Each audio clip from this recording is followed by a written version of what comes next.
Another Zero fanfiction. Megaman Zero, Legend Reborn by Mystic Deadman. Chapter 1, Episode 1. Power Up. Disclaimer and profile, chillins. As a note, this story is planning on destroying Megaman canon. It starts in this chapter by bulldozing over the Megaman Zero series. Once I feel comfortable with my MMZ rewrite, I'll post it here to clarify a few things.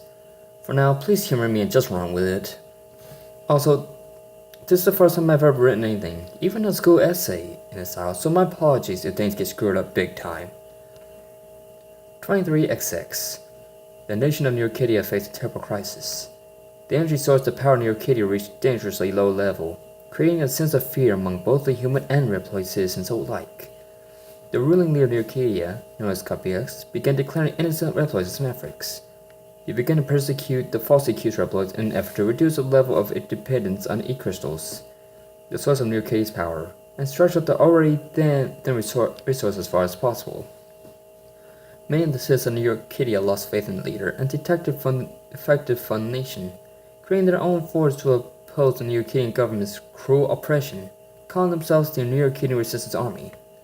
Led by Dr. CL and Unit Zero, comprised of chp1, Leviathan, Finding Fafnir, and Hidden Phantom, the reformed guardians of chp1, and the legendary Maverick Hunter Zero.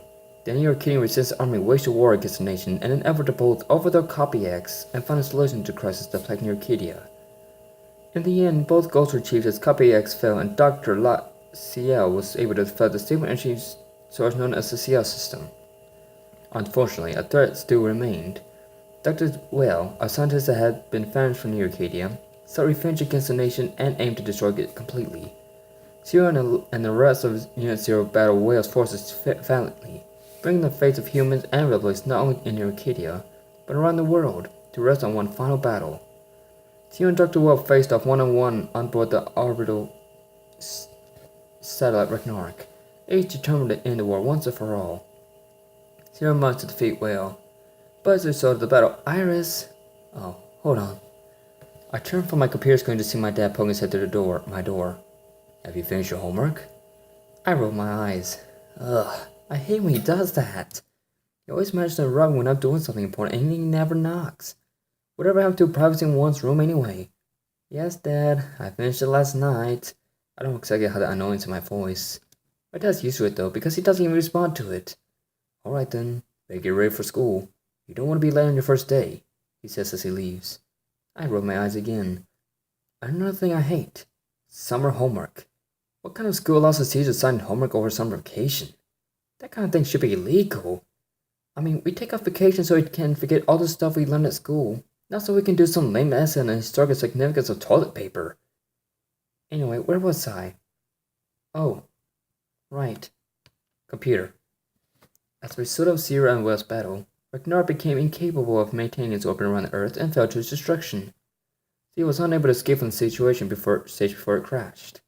Nobody knows what happened to him, but it's assumed that he was destroyed in the crash since all that was ever found was a badly damaged helmet that belonged to him. Despite their heroic efforts in saving not only a nation, but an entire planet, Dexia and the four guardians disappeared from the face of the Earth as well.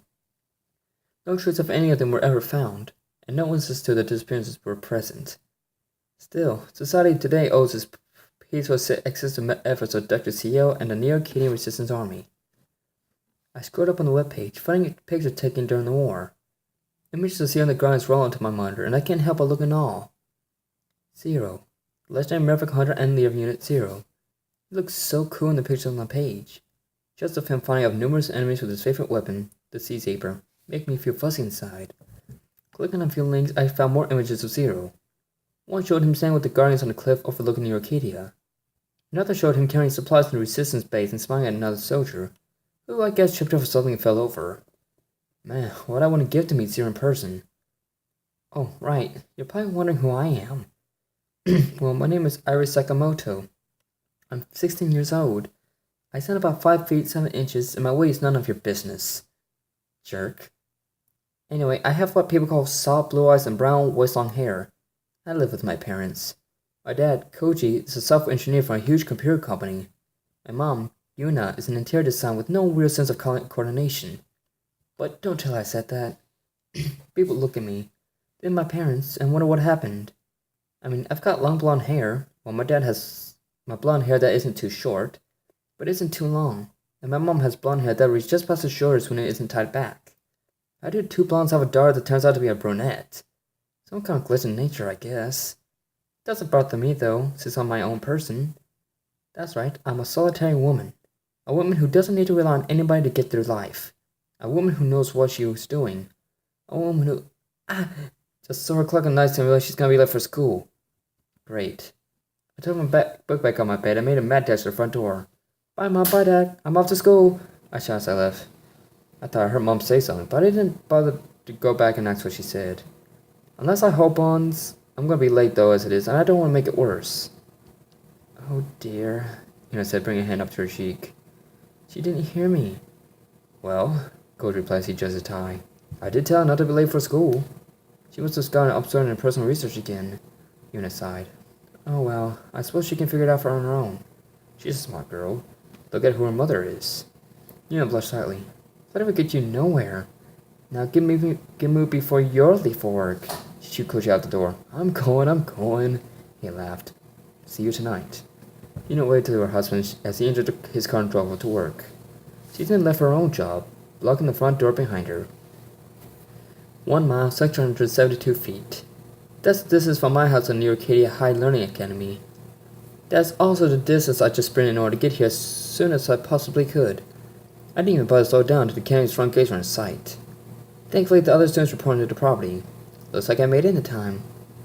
Just as I placed my hands on my knees and bent over to start puking out my lungs, my personal phone started to ring. I've got the sweet ringtone on my phone. I swear, if my life ever got to be cool enough that I could have a theme song, my ringtone would totally be it. Anyway, I looked at my DM on my phone to see who was calling. Her, it simply said. I smiled big time as I answered it. City Morgue, I said. Oh, good. The voice on the side answered. I was wondering if you had my best friend's social life checked in. Quiet, you. I looked around. Where are you, anyway? I suddenly found an arm wrap itself tightly around my neck. Not tied not to hurt me or to hurt anything, but tied not to keep me in place. Right here, my friend said with a smile on her face. Can't really say that's unusual. She almost always wore a smile. It was like the thing was plastered onto her face. So then, she asked, pushed something lightly into my spine. I figured it was her phone, since nothing else made sense. What now? Without much thought, I then proceeded to step on her foot. She yelped in pain, and then the arm around my neck was just enough for me to get my hands securely on it. Once I had a firm grip, I executed the sweetest shoulder toss I've ever done. At least, it would have been if my best friend had managed to land on her feet and spin around like it was nothing. We stared at each other now, smiles still on our faces. Neither of us really cared about the looks we were getting from other students. At least we were tame this time. These screens usually turn into an impromptu sparring match between us. Morning, Ibuki, I finally said after an eternity of silence, standing up straight as I did. Morning, chick, she said, doing the same. Be my best friend, Ibuki Yamisaki. She's about the same size as me, only about an inch or two taller. She's got insane long, jet-black hair and eyes that are piercing when you look into them, even when she's having fun. I suppose that has to do with the fact that she's, I don't know, a ninja.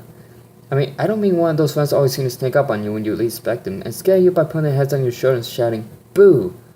No, I mean the people who are trained to hide in the shadows and wait for you to drop your guard before they jump out of simply nowhere and kick your butt in the way so cool it's almost impossible to describe. Or see... She's been one ever since she was born, pretty much. I even know where she trains. I'll tell you. Heck, I can't even show you. But that would require you to move to New York first. It's easy to get lost here. Well, I've got some experience myself. You think I could take on a ninja alone and walk away with some bruises without knowing how to defend myself? The answer is no. No, I couldn't. I had to do some major conflicts with my parents, but I got them to let me take karate classes, which I've been doing for the past 10 years. As a result, I can say proud that I hold a brown belt. I'd be a black belt, but Ibuki kept beating me up before my belt test, forcing me to miss them. So then, Ibuki said, apparently sent me out of some sort of trance. First day of school, huh? I solemnly nodded. Yep, not going to be fun at all. Did you finish your homework? She asked. I mean like some sort of criminal. Of course I did, I scoffed. What do you take me for, some sort of delinquent? That's something we should talk about later, she joked. I curled my lip in a mocking manner. Quiet, you. I looked at my phone. The clock on it said 8:25. 10 minutes before classes started. We should get going. It's not gonna look good for late for class on the first day. True. I pulled my sketch out of my uniform pocket. Ugh, our uniforms. It's bad enough that they want everyone dressing in the same way to mask our individuality, but they want everybody dressing the exact same way. We girls don't even get a different outfit from the boys. We were all forced to wear red blazers with a yellow button-down and red tie. The red slacks and yellow formal shoes only make the whole outfit look even more ridiculous on us. I mean, red and yellow? Really? It didn't work for Daredevil in those classic paper texts they called comic books, and it doesn't work for us right now. Well, I'm off. Later, Ninja Girl, I say, darting out before she has a chance to respond. She wouldn't have said anything anyway. She'd have just punched me in the arm for calling her that. Then I would have punched her punching me. Then it would have devolved into one of our impromptu sparring matches, which would usually result in her beaming over me while I nursed some new bruise on my arm or leg. Did I mention my best friend was a ninja? And I'm totally not? Just a brown belt in karate? Man, I wish my something cool would happen in my life. That's a reference to a TV show in here. See if you can spot it. Also, there's a reference to my inspiration here as well. If you're really good, you might be able to catch it.